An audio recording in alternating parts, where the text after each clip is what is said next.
Welcome on the show, Parker. It's great to have you here today. Yeah, thanks for having me, Justin.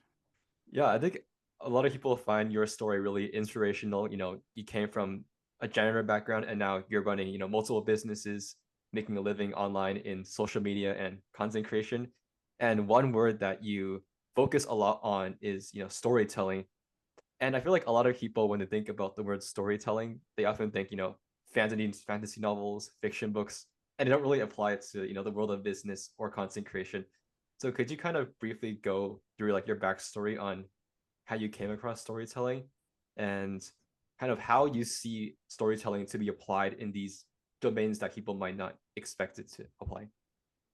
Yeah, that's a great question. I came across it because I was trying to find a niche, and I read Mastery by Robert Greene, and he says go back to like what you used to get lost in as a child. Like, what did Mhm. you do that you entered a different world? And for me, like when I was a kid, first learning how to read and write, like I would just write imaginary stories about knights and dragons and dumb things like that, and get lost into it. And the funny thing is like I was trying to grow on Twitter for like 3 months and I didn't have 100 followers. And then I just kind of like Mhm. chucked a Hail Mary and was just like, yeah, here's my story.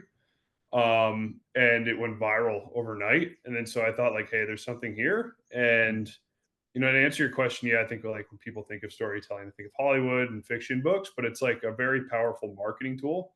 Mhm. It's often like referred to as like the most persuasive tool known to man, right? People think in images. And if people think in images, stories are how you put movies in their mind.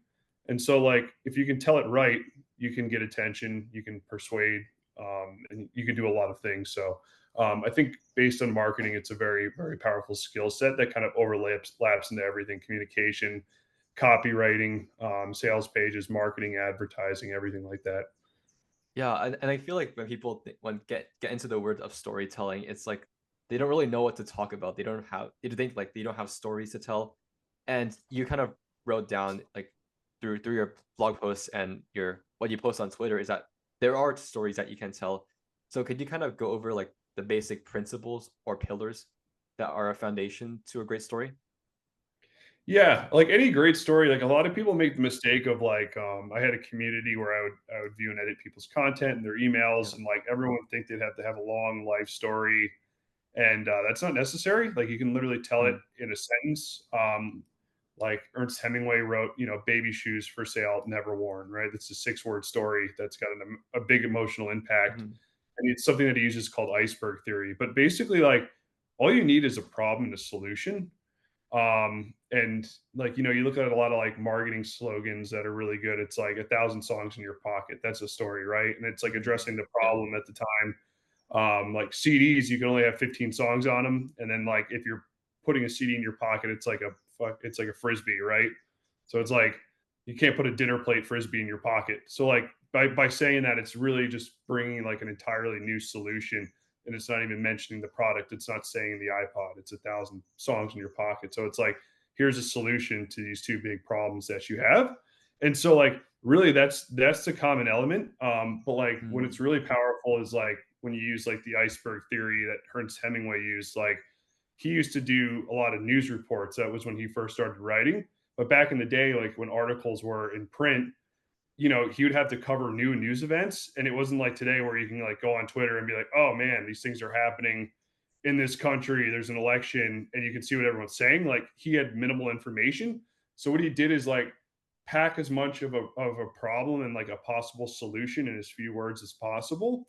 And then like, so it's like the iceberg theory, because like you give them the tip of the iceberg without saying much. And like it drives past the conscious brain, and the subconscious like automatically gets it. It's kind of like a good joke, right? Like, has Mhm. anyone ever told you a joke and you're like, I don't get it? It's not like getting through to the bottom part of the iceberg. Where a good one, it uses like irony. Like, you got a henna tattoo that says forever. Like, that's ironic because henna tattoos aren't Yeah. permanent, right? Mhm. And so it's like that's kind of like the power of like a story. And if you can understand that component and like practice on keeping it short and seeing that meeting, you can expand on it. Like for content frameworks, like I just use there's like the 3 act structure. It's just a start, a middle, and end. They give each part a different name, but that's like the basics, right? Yeah. The problem is a lot of people just like the start, they go on for a long time. I'm sure you've got like an uncle or like a grandfather or someone old in your family that just is like, oh yeah, like back on the farm and we used to do this, the grass was green and the wind felt nice and it was a cool summer day. And that's super boring, especially nowadays, right? Like in modern times, people are they're scrolling, they're swiping through videos. And so like you want to just keep it short and punchy. Like the setup is like, 7 years ago, I had this problem. And so like I've already addressed who's there, when it happened, and what the problem is. And the problem is how you hook people and get their attention. And then just like have a one sentence like solution in the middle, or like kind of heighten the stakes. So like you have a bigger problem, like 7 years ago I was trying to start an online business. I spent all this money and I couldn't make $1, right? And it's like, okay, what was the solution? Then I learned if you invest in yourself, that's the highest ROI.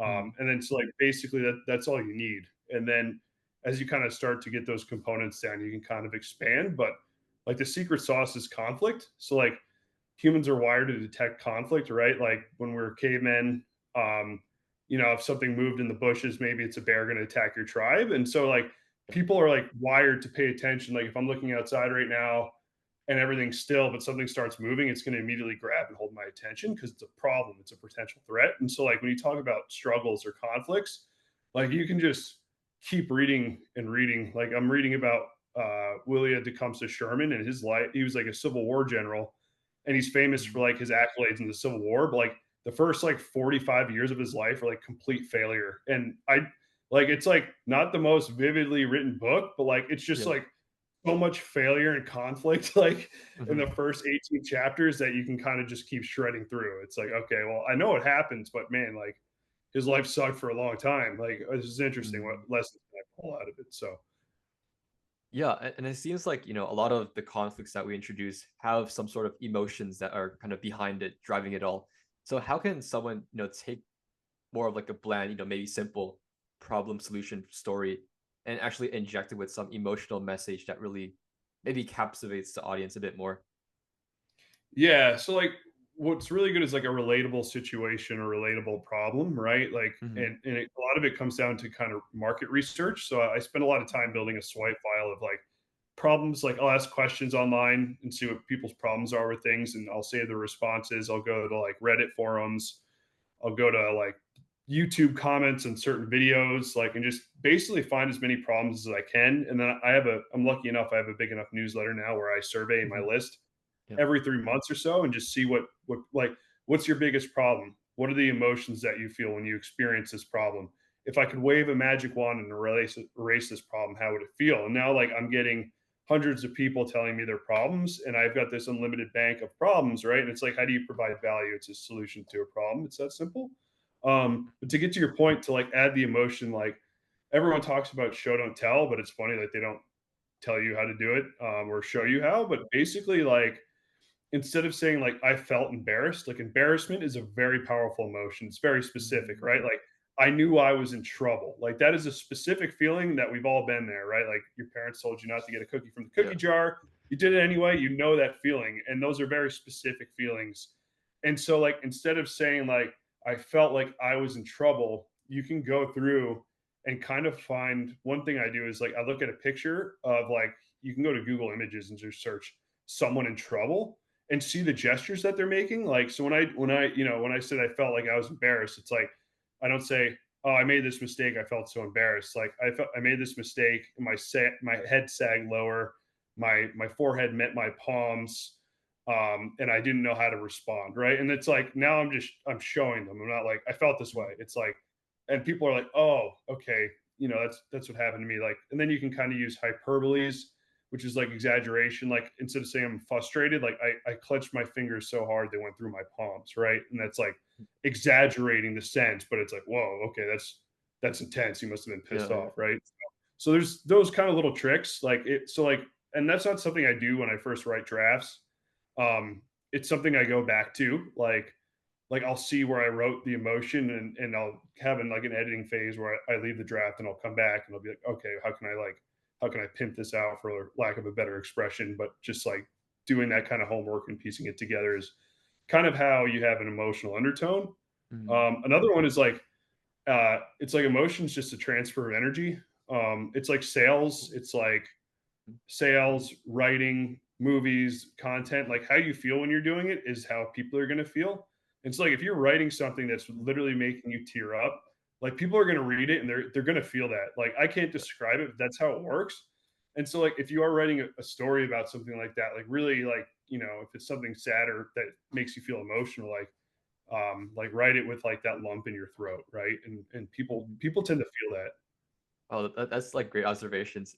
Yeah, and I think something that's really remarkable about your content output is just how much content you put out every single day. And for someone's like, I don't have enough ideas, I don't know what to say. And you said, you have a problem solution database. And what else do you kind of use to generate these ideas and these, like, for Yeah. example, for threads and all that? Yeah, I mean, you hit the point of the head. Like, observation's a superpower. Mm, Like, I've written about it in email before, but like Charles Darwin, who founded the theory of evolution, like yeah. he's like his story was amazing because so he lived in the middle of nowhere in England, and his dad was like terminally ill, but they were so far from the doctor that he would have to like write down his dad's symptoms and like travel all day, go to the doctor, tell the doctor what his symptoms were, and then like the doctor would prescribe what to do. And so like his whole childhood he was learning to be observant and like notating like, oh, okay, how long did he get sick for, what did he eat? And so like then he goes to the Galapagos and studies everything with that observational eye, and he creates this, like he just observes this theory, this brilliant theory that changed science and everything forever. And I'm not saying you have to be Charles Darwin, but like Yeah. the greatest comedians are very observant, right? They have relatable setups, things that happen all the time that you and I can relate to. Like I wrote a great sales email. I made a lot of money because I talked about the guy that was chewing with his mouth open at the restaurant, right? Like that's something that comedians would bring up because that pisses a lot of people off. It's relatable. Mhm. And so like number one is just being observant and like writing everything down that happened. Like any kind of like little conflict or like really anything, like it can make a good story as long as it's got like a valuable lesson into it and you can tie it together. So being observation, writing everything down, like Mm, having notes, like I make sure everything goes into a Notion file, and I yeah. just have like just random ideas and just enough that like I just scroll through until something clicks. Like I don't force it, but yeah, writing everything down and then journaling. I always write in the morning, like what was the best and worst thing that happened yesterday, and that's all just good stuff. And so like eventually, it's just building that cache up, and then just walking, like without headphones for like 15 minutes. I don't know what it is, but you kind Oh of just yeah. start, Yeah. the brain just starts kind of firing off and getting ideas. So that's pretty much my main one, man. And then like if I was starting out, I would just study people in my niche and see like what their most successful content is, what their best emails are, and there's a reason that they work, and it's like putting your own spin on it. That would be my first step if I had to start over again. Yeah, I think speaking on the topic of starting over, it's like when you get into the social media game, I feel like there's a lot of preconceived notions that you kind of break down. It's like, you have the idea of like, oh, you can actually make a living online. It's like our original form of notion is that we have to do a 9 to 5 or like what you're doing previously with a janitor job. So like what were some notions that you had to break down when you did get into that, that Twitter space and actually begin making a living online? Yeah, I mean, I failed for a long time. Yeah. Like I was a traveling electrician, and then like I just got bit by like the 4 hour fever. I read the 4 hour work week, and Mm, I was like, yeah. oh, you can make money online. He makes it sound so easy, and it's Yeah. not. So like I tried blogging, I tried podcasting, YouTubing, and none of it worked. And then I mean, it was crazy, man. Like I had a great paying job, and I wanted to start the online business, but I was like, I'll just grow a following and get attention and get distribution and traffic, and then figure it out. And then it was funny, like a friend DM'd me, and he's like, "Hey, I'll pay you like $100 to retweet this for my company." And I thought he was kidding. I thought it was spam. Like I didn't Yeah. believe him. He's like, "No, no, I'm being serious." And it was just like that, just for having like an audience and having a resource. So I was like, "Oh, that's interesting." But yeah, as far as like monetizing it, like for me, it really happened to like it happens on the email. Like the Mm, return on investment and everything like that's from email. Like I use social media to channel people to my email, where I typically sell every other week, Monday through Friday. And like typically, if you know what you're doing, you can make $1 per subscriber every month. On your newsletter, you can make mm. more. So like that's the name of the game for me now. Is just like top of funnel content, getting attention, just getting everyone on my email. and then sending it because I could sell something. It could be the perfect piece of content, and the algorithm could just say less than 1% of your followers are going to see it. Happens all the time. Yeah. Could write. It could just be they're doing maintenance. It could be someone above you in the feed is posted something better. There's a lot of factors where email, it's like for me, it's like 40% of people open it. Mm, So yeah. like 40% of my following on average does not like LinkedIn, on Twitter, on Threads, does not see my content on the average given day. Even if there's like hacks or like virality, the things that people share like aren't the valuable things that are going to get people to buy. So like there's the game with that, like growth content. Like you'll see a lot of people doing like can't miss this AI video, right? And it's like okay, that might Yeah. go buku viral, but is someone going to buy something from you? Probably not. Mm, So like it's kind of like a mechanism of like hitting different levers. Like okay, I need to get attention and build a momentum and start getting people to share my stuff. And meanwhile, I'll send them my newsletter. But yeah. So like that's the real click was like all the cool stuff, automations, welcome sequences you can build with email is pretty crazy. If they click something and they like something, they can get a different sequence every day. If they don't like something, it's like, are you a man or a woman? Okay, well, if you're a woman, then I can affiliate market this pregnancy book or something, but I wouldn't sell it to a man. It's like by having those mm, automations in yeah. place, it just becomes a game of traffic from social media or advertising. Mm. So Yeah, it's a good idea because it seems like, sometimes the algorithms change when we're building online on some social media platform, but email is something that we actually own privately, and that doesn't change, so which makes it like a really reliable and practical source to drive traffic. yeah, you own it. You own the Yeah. traffic there. That's the biggest factor. And social media platforms change. The algorithms favor Mhm. more watch time. What the people eating the content want, as opposed to like what your business needs. And like I know a lot of people that lost their business overnight because all their traffic was from one social media platform. So Mm, yeah. Are there like some other underrated strategies that are not commonly heard of to building a brand other than like an email list?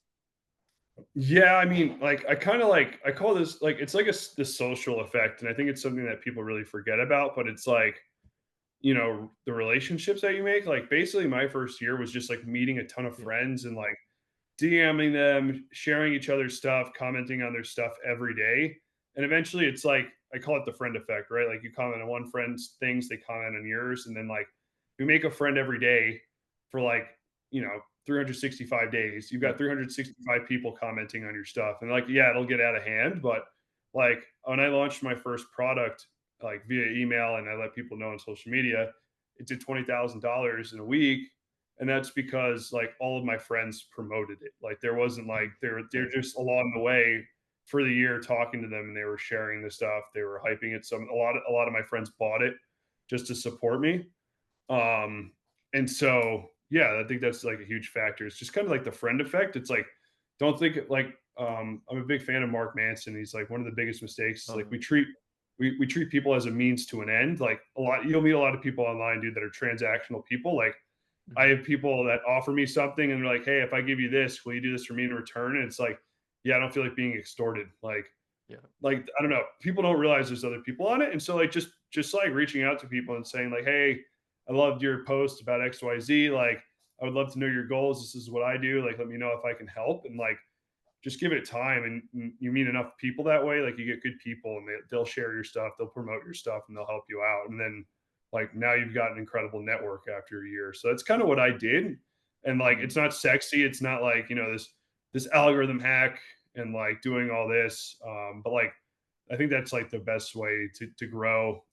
Because like I forget what it's called, like the rule of seven or something. Like mm. if I needed a plumber and I asked seven Yeah. people that I know, like family, friends, one of them is going to know someone that's a plumber. And so, like, Mm. if you have a service or an offer for a business and you have seven of these friends online, you can ask seven of them, be like, "Do you know someone that needs an email marketer?" And then they're like, "Oh yeah, I actually do." So like word of mouth and like reputation are really powerful. It just takes time to build. Yeah, I love that. And I usually ask people who post a lot online is like, what was like the most or the craziest or the most serendipitous thing that happened from meeting these people online? Yeah.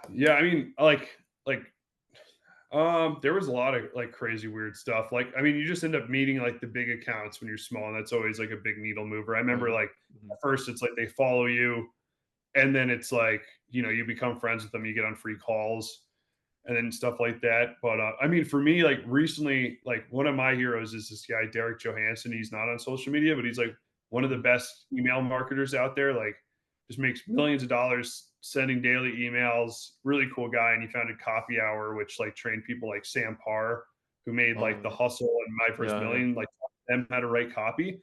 And like I was looking at my email list and searching for someone, Derek. I think they had like a refund request on my email list, and I saw that like Derek Johansson was on my email list and like opens my emails and clicks on stuff.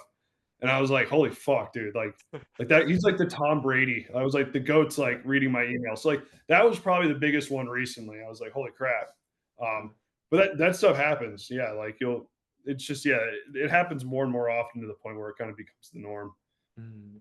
Yeah, and I think for someone who might want to create an offer from, the skills that they've acquired, like how would you kind of go through that process from like step one, from like having the idea to actually finalizing the product and then shipping it to the rest of the world? Yeah, man. Like so I've launched a lot of stuff now, and I try to Hmm. like if you should study like content creation's great, but like the people that are making money are like the marketers, the direct response marketers, the copywriters, and they're doing it without social media. So like Yeah. learning their skill set. And like a lot of the guys like Ben Settle, who's a huge email marketer, Mm. he like just started, he made an offer every month for like 2 years and Oh would wow. just you find gaps in the market, right? Like, okay, what are people saying? Look on like the big accounts, like my friend Kieran Drew did for his first product. Like everyone was commenting on Ship for 30 people saying, how Mm. do I come up with ideas? It's a big one. So Kieran just made a swipe file with like all of these proven ideas and sold it. And so it's like going and finding those gaps. Like, what are people saying? What are they asking you for? And then like seeing where you can like fill that gap. And like a lot of it is just like pushing on the pain points. It's a really good way to get attention. Like everyone on social media, like the awareness level is they're unaware that there's a problem, and your job is to Mm. make them aware that they have a problem, and the solution is in your email or your, you know, whatever the next step is in your funnel. But yeah, like ideation, like come up with some ideas. So like now I basically send an email with like a poll of like 10 course ideas, and then I just ask people to say yes or no on it. Now I have enough volume where they whoever votes like the yes the most, like I'm launching a digital storytelling masterclass, and that one got like 85% was yes. So I was like, okay, I'll build this, and then like I'll just go down the list of like what was the most popular. And then after I do that, essentially the offer is validated. I would just send an email like, would you want this? It's going to cost this much. This is what it'll do. Just reply yes if you buy that. And a lot of people say yes. So Mhm. then I'm like, okay. And then when they're promising, when they say yes, I buy, they're making a promise to you. Like they feel like if they don't Yeah. buy, that you're watching them. Like there's something psychological there. Like people say they'll do things and they don't do it, but it's a really good way to be like have a like a finger on the pulse, right? Like Yeah. one reply is usually worth like 5 to 10 sales. So Wow. it's like Mhm. so like now I have the idea, like people said yes they want it, and now I verified it. And I didn't do this at first. Like this is like the best way. So like now I know if I build something, people will actually buy it. I'm not like up the day before a launch, like sweating. Yeah. And yeah, so then I do that and I just go on like a real bender of like I survey my list, I get on calls with people, I go through like transcripts I've had with one-on-ones and just find like a ton of problems, what are the most common ones, and just start writing a framework for each one. So it's like, what is the problem? What is the solution? And then it's like, why do they need the solution? What is the solution? How they can use it? And then like an action item on how to implement it. So like then I get a huge outline, and then I pretty much write each one like it's an email. And then do that. Yeah, you got to build a sales page and then like record a VSL. Um, and then yeah, pretty much it's like pre-launch emails, getting everyone warmed up. Hey, it's coming. And then launch emails, and then closing the doors with urgency emails, and then having a post sequence to poll and see how they do. There's a lot of parts in it, and like the biggest skills of having all that is like yeah, marketing and copywriting skills. Because if you can't do those yourself, it becomes very expensive. But Yeah. Yeah. being able to put that all together is a huge skill. So Yeah, it seems like the common theme in like the social media business game is just finding a problem that you see online and then you being, the best position possible to equip with that solution. So it's like finding that, problem solution fits as a creator. Yeah, yeah, exactly. Like just kind of Yeah. knowing your market or your niche and like who are the big players, what are they offering, what are the price points? Is there a price point and like a value that's not been attacked, right? Like maybe everyone's doing high ticket cohorts for writing, which was the case. And then like Yeah. my friend Kieran Drew, okay, well, I'll make a low ticket course for writing. And no, there was no one else doing that at the time and it exploded, right? Hmm. And so it's like, what are like the kind of like models that you're selling at? Which ones are missing? Like who can you serve, right? Like, the thing is, it's like, you want to make sure your market has money. Like, I was targeting a large market that didn't necessarily have money. Hmm. So like now, there's an avatar switch. It's like target business owners because they have money and they want their problem solved. They want you to do it for them, right? They're willing to pay more for that. Yeah. Um, so just kind of like understanding all of that, and like it took me a long time to kind of like figure it out. I still don't know a lot, but that's kind of my idea for it is like, Seth Godin talks about like make a purple cow, right? You like look in a field of cows, and if Mhm. you see a purple cow, it's going to stick out. Like make it a one of a kind thing, and so like knowing the market is very important to that. Yeah, that's good. And this is a kind of a three-part question, but like if you had $100, 1,000, and $10,000, how would you kind of invest that into your life or your business? Yeah, I mean, honestly, like if I were to start over again, I would just start Yeah. for like free volunteering. Like Mhm. I used to invest in real estate and flip houses, and I had a Yeah. mentor who was my boss, and he would like on the weekends like just renovate and flip houses, and I had no idea how to do any of that buying houses, and like I would just volunteer my weekends and like go help him, and it would be dirty work like ripping drywall, doing demo, Yeah. and it was like for free. I mean, he like buy me lunch and shit and like Gatorade, but like Yeah. I wasn't getting paid. But like then I learned how to do it, and he like I would go like scope out houses and see how he buys houses and like how he gets a deal, and then eventually like he helped me. I bought my first house, and like he would answer every question that I had, and then it's like okay, how can I like fix and flip a house and so just by doing that, it was never like hey, will you be my mentor? I was just like can I just help you out and like expecting nothing in return? Like it's kind of a Mhm. symbiotic relationship, right? And it's like it goes back to like not like seeing people as like a means to an end. Like I also like would volunteer because I was an electrical apprentice and I'd get laid off and I couldn't go Mhm. and do electrical work until the hall called me, the union hall called me. So like I would just volunteer at Habitat for Humanity and learn how to like work on houses. And so like it'd be kind of the same thing, man. Like especially if you're younger, like if you can Yeah. relate to someone, like if you're a college kid and you reach out to like some big wigs and you're creative, like Yeah. I don't know if you know Jay Yang, but he was in high school and Oh, he I'm got actually like a having him on the podcast this coming yeah, weekend. Yeah. yeah, dude. That guy's inspirational. He's Yeah. awesome. I saw it all happen. He was like 16 Yeah. and Shout then out. pitched.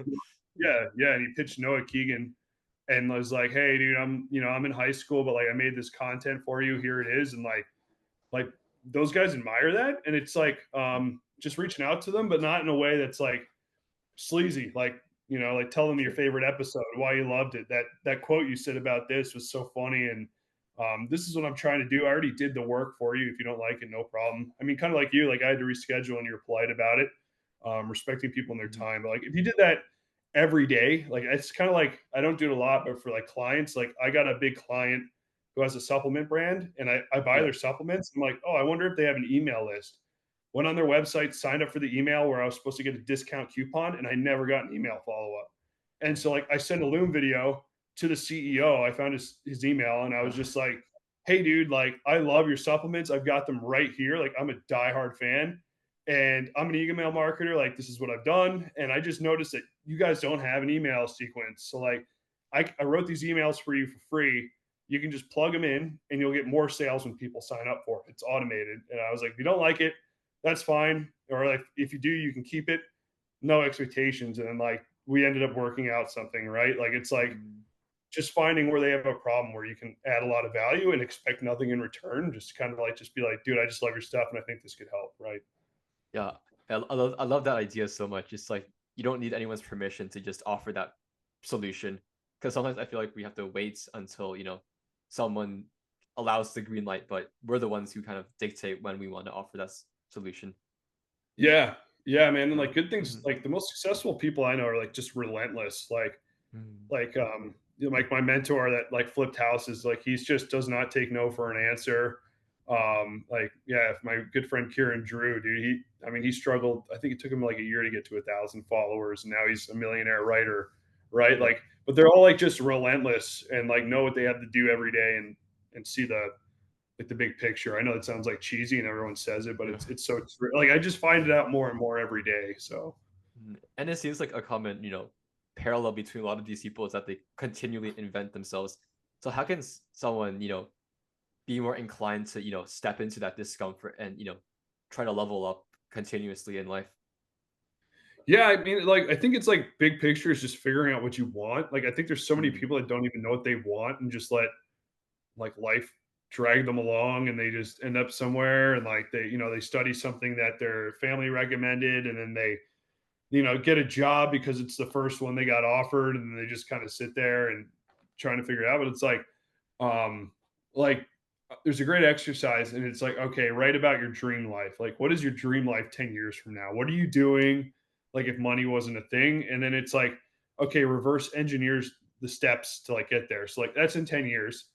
What's half of that look like? Okay, what do you have to do every year to get like halfway there in 5 years? And then it's like, what do you do every day to get to that 1 year mark? And like, it basically came down to just like writing, investing in your skills, like pick a skill that you want to learn, right? Like copywriting, you have to hand copy old ads, like the best emails. And it's like, I don't know, like it gives me ADHD and I don't have it, but like having to sit there and handwrite this stuff yeah. is just like mind numbing, but it works. And it's like being willing to do the things that people aren't willing to do over and over and over. Like the boring stuff is like what gives you the chops, and so it's like what one thing can you do over and over that's going to give you like a valuable skill that a you could package and sell as an education product, or b people will pay you a lot of money to do for them, right?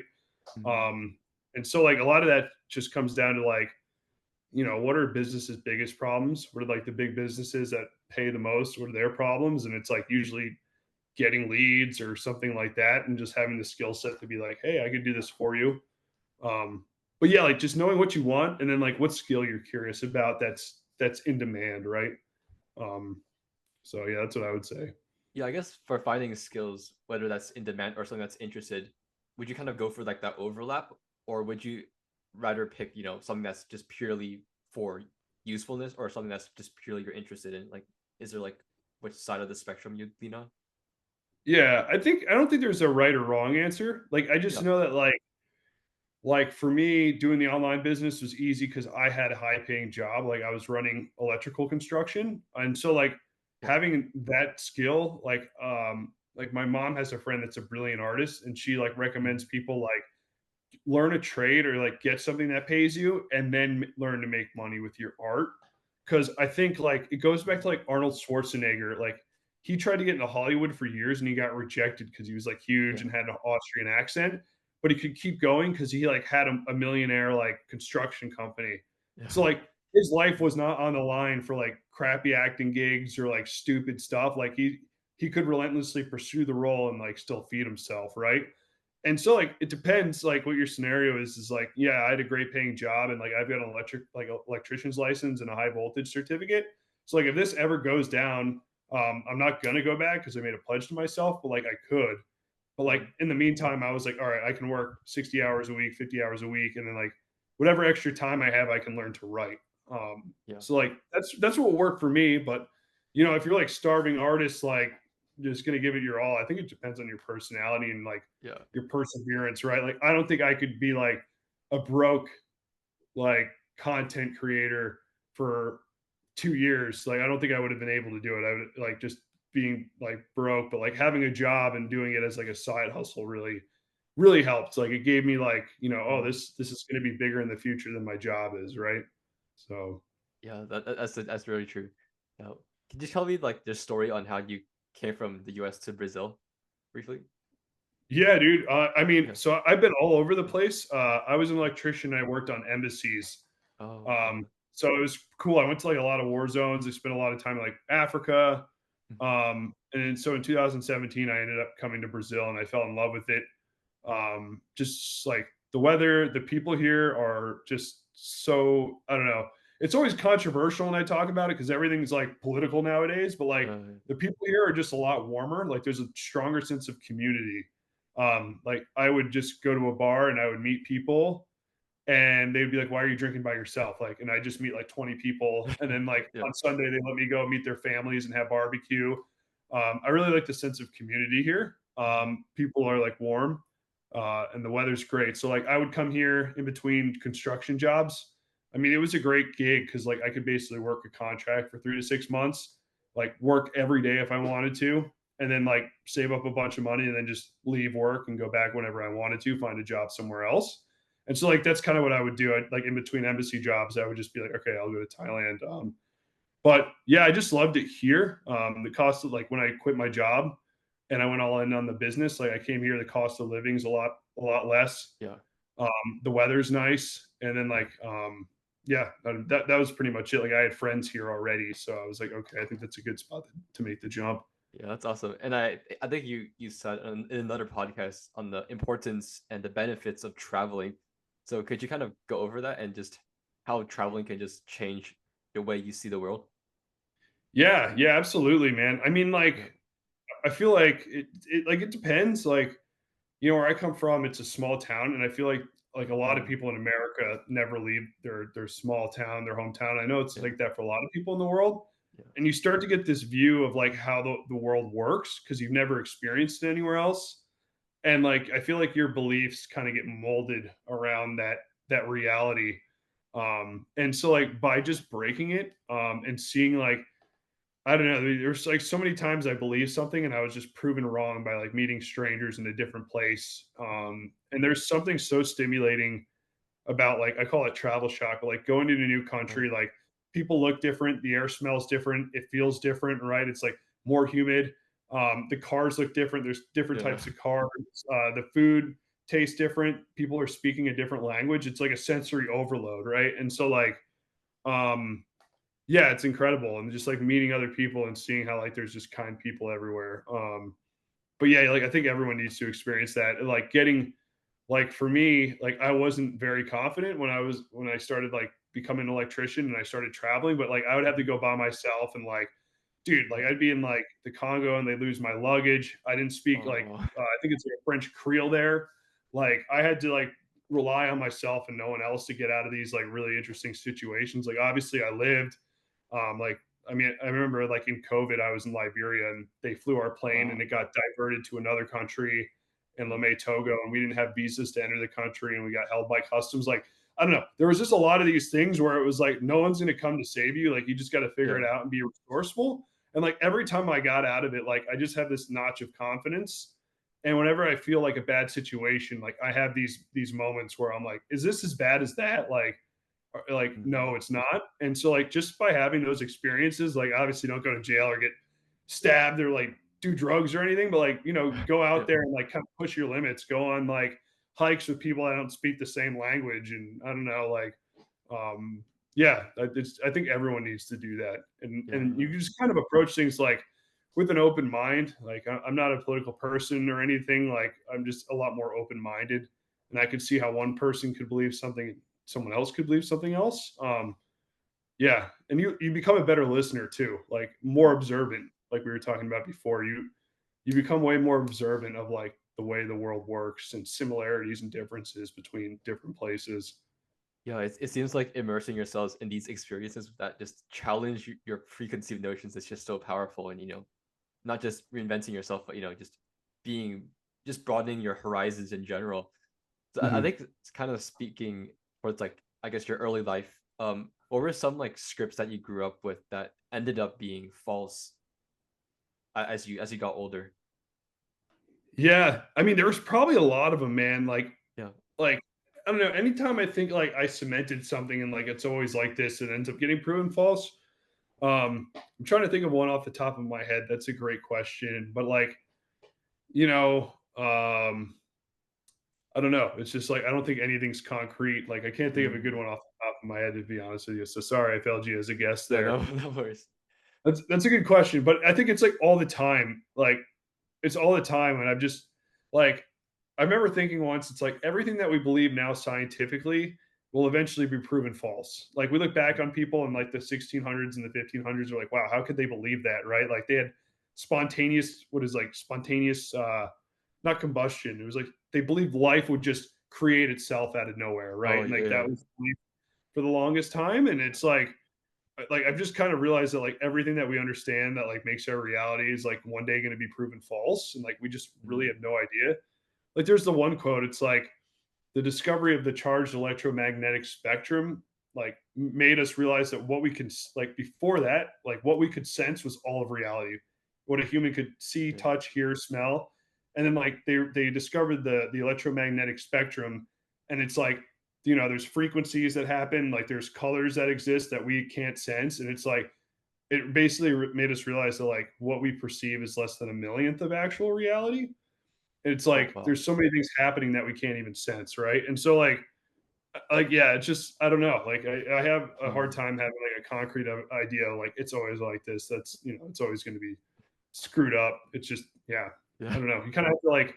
I think there's a quote by Robert Greene. It's like you have to take the shape of water, like whatever container you're in. You need to learn to shape yourself to it, and like Mhm. be flexible to that experience, and like be able to mold yourself, like with whoever you're with, wherever you are, whatever the situation is, and like adapting and being like water. So Well, that's a good point. Yeah, and on a similar note, like, what was something that you had to, something that you didn't really know early on that you had to learn the hard way as you kind of as you progressed in your journey? yeah, it's probably being quiet. Like I used to be a Oh, loudmouth, like yeah. class clown, and then like being an apprentice, like an electrician's apprentice, is pretty hardcore. Like it's got a way of humbling you. One thing that's ever to answer your last question, it kind of falls into this is like having any kind of like ego and like I think I know something because life has like a really good way of slapping you across the face once you Mhm. have things figured out. It's like going through an apprenticeship, being a loudmouth, think I knew everything, and then just like being put in my place. And then like it happens like online. Like you think you have like a Twitter content strategy figured out, you're blowing up, and then things just change, right? It's like Mhm. as soon as like what is like a Grateful Dead quote? It's like when life looks like easy street, there's danger at your door.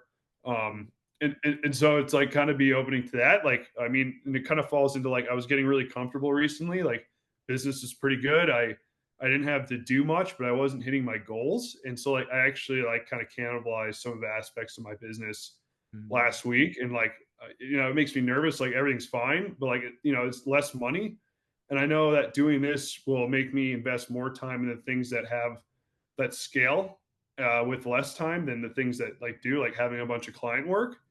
And so it's like finding if like you're comfortable and then being like, all right, I need to like, Ray Dalio has a great quote, and it's like, if you're not failing, you're not growing. Like if you're not failing enough, you're not growing. Ooh. And so like Yeah. kind of having that monitor on is like, if life's kicking your ass, which it feels like it's been kicking my ass business wise like the past week for my decision, but Mhm. that's like, okay, this is a good thing. Like you're failing, you're taking shots, it's not Yeah. working, figure out why, and then that's kind of how you keep going, right? So Yeah, and then I think speaking on the topic of like growing and sustaining a business, how do like you kind of find clients to kind of work with when you're like starting out without anyone to show towards? yeah, dude, there's like there's a ton of ways to skin the cat, and like I Mhm. could tell you some ways that people would say never do it. Like what's worked for me is like I've never tried outbound. Like I Mhm. hired someone at once to do outbound for me and it didn't work. I've never reached out and asked. It was just kind of word of mouth, like just random, dude. Like Oh, if gotcha. you're if Mhm. you're if you learn how to get attention online, like people are just gonna reach out and ask you stuff. And that's what's kind of happened to me. Like I was just scrolling on Twitter and people asked like, "Hey, can you write for me? Can you do this?" And like over enough time, like all of my clients were word of mouth. Like, yeah, I Oh know this wow. guy that can do Mhm. this. And then it's also inbound. Like if you do have client stories, it's like you use the SB7 framework by Donald Miller, and it's like kind of like a marketing hero's journey. Mhm. Like your customer encountered a problem that forced them to change. They meet a guide. You're the guide. You give them a plan. They hit an obstacle. You teach them how to get over that initial obstacle. Yeah. But then there's like the point of no return. So it's like when you write it, I was speaking with someone about this today. It's like if you show like how you almost failed your client, like some unexpected thing happened Hmm. that stopped the results, and you tell them what's on the line, that's what like makes people trust you, right? And so like I would write client stories like that. Like I have one that I use if I ever want them that just creates inbound. Um, the next one is basically kind of like what I said. Is just like being transparent. Like, hey, dude, I'm learning this skill. If you have a mentor, leverage your mentor's name or something. Obviously, ask them first and like create something for them, and like send the Loom video, record yourself, like do the work, show that you're a fan, be specific. Like, dude, loved your podcast about X, Y, and Z. Really loved what you said there. Like, I just want so like now they know, okay, you're familiar with me, you like my stuff, and you're being personal. Like, I'm sure, dude, you get DMs that are just like complete garbage. But like, Yeah. if someone sends me a room video and they're like, I have people send me YouTube scripts that they wrote for me, and it's just copying and pasting my threads, and I'm like what is this, Yeah. right? But if someone's like, dude, Hmm. I literally wrote you this entire YouTube script, like I think you do great on it, I loved your podcast the other day, here's a script I wrote for you, and like going through it and why it works, and saying if you want to use it, totally fine, if not, no worries, like I would probably hire that person, to be honest with you. And like no one's doing that. So like if you're looking for a client, just like, I mean, a lot of people say just charge them a bunch of money, just like lie through your teeth until you do it and figure it out. But like, that's not, I don't think that's right. Like, I don't like Yeah. charging someone for a service I can't provide. So, like, you can Hmm. always do it for free. And it sucks because, like, I don't know, they're just never taking it as seriously. But like, if you get a testimonial out of it, dude, it's worth gold. Like, hey, this person got me numbers. Like, make sure that the testimonial has numbers. And then, like, okay, the next person, you know what you're doing. You've got your reps in, then you can go charge somebody, right? And then that person that gave you a testimonial will have their ears open for you. And it takes time. Yeah. So yeah, there's a number of ways to do it. But like if I had no skills and like I just wanted to get paid like $5,000 to write for somebody a month, I would just do that and be like, hey, dude, I've been taking these courses. I've read these books. Like I've done this for my own, for my own business. I can do it for yours. I'll do it for you for free for a month if I can get a testimonial. What do you think? I already wrote this stuff for you, and most people would say yes. It's a killer offer, and it sucks. Yeah. Like I mean, it's kind of like being an electrician's apprentice, dude. Like it just sucks Yeah. for like 5 years, and then and Hmm. then it happens a lot quicker online. It doesn't suck for 5 years, but like being an apprentice sucks for 5 years, and then one day you get your license and your entire life changes. So like I always look at it like that. Like this is a new Hmm. apprenticeship for me, um, and just kind of like taking it day by day. So Yeah. Seems like a lot of things in life is just exponential growth. You got to put in the upfront work, and then all the results will show at the very, end before everything just skyrockets. yeah, yeah. Like I said, it's like cliche. You see everyone say it, but like I don't know. The older Yeah. I get, the more I realize it. It's like, wow, the things I worried about 5 years ago just happened. It's like, oh, okay, maybe I shouldn't worry about it. Yeah. But Yeah, I guess wrapping up with two more questions. One of them is, what is something that people think it's important, but most people can skip like entirely? I think reading is really important. Like no one, Mm, I think no one likes to read, but even yeah. with AI, man, like there's so many gems. Reading things that aren't in your niche or field and taking lessons from them Mhm. and tying them to your field is like kind of where originality is made. Like someone said, nothing's original. It's all just a combination of two existing things. Yeah. And like I was talking to my mentor about it, and he's like reading a scuba diving book about how to scuba dive, and he doesn't scuba dive, but like he takes the lessons from like, the further you go in, the more pressure you get, and like how to like, in the water, the deeper you go, the more pressure there is. But like taking that like and turning it into analogy for something else. So like reading books that don't relate Mhm. to anything and just like finding these like tidbits of information that like I don't know, at least artificial I can't make artificial intelligence give me, and like just keeping those nuggets, and then yeah, just talking to people. Most people are friendly. Like that's it. Like if you read and talk to people, like authors are the best people to reach out to. They Mhm. almost always answer. Mhm. Like I started doing tax lien investing when I was an electrician, and I read like every book on it. Yeah. And none of the books, like I still didn't know what I was doing, and I just replied to like one of the authors that had the best books, and she ended up coaching me to do it. Oh wow. Um, Mhm. yeah, yeah. So it's like Yeah. people are a lot easier to contact now, and like authors are the best ones. So like that's what I would do is just like read interesting books and like just become friends with them and be respectful. So Any books that you're reading right now, and like what subjects do you kind of usually dive into? yeah, so I'm reading right now. I'm reading Ben Settle. Like he wrote like a Mm. horror fiction series that's it's like ridiculous, but it's Oh, really that's good. So sick. he's a Yeah. professional email marketer and copywriter.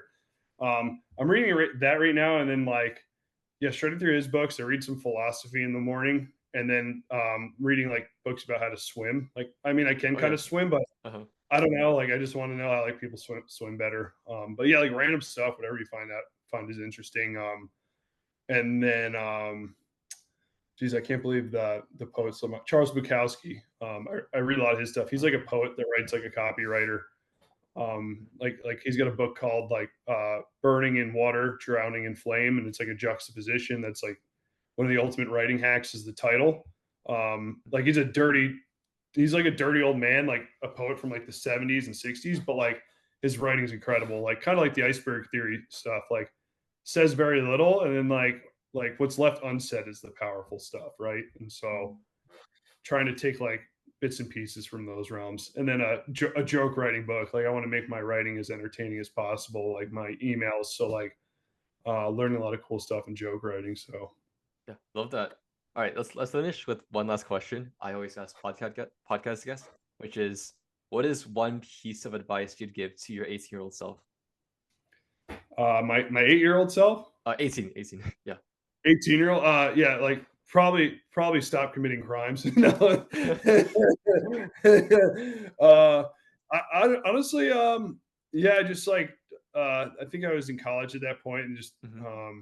trying not to say something like cheesy that everyone else says, but just like just know that there is always more, and like whatever you're willing to fight for, you'll get. Um, but yeah, like never stop like chasing that curiosity of what's more, what's next, because it's all possible, and not a lot of people are willing to fight as hard as you are for something that you're genuinely curious about. So Yeah. If there's a will, there's a way. yep, All exactly. right. Awesome. Yeah. Thanks for coming on the podcast, man. Yeah, no, of course. Thanks for having me, man. This is fun. You did a great job.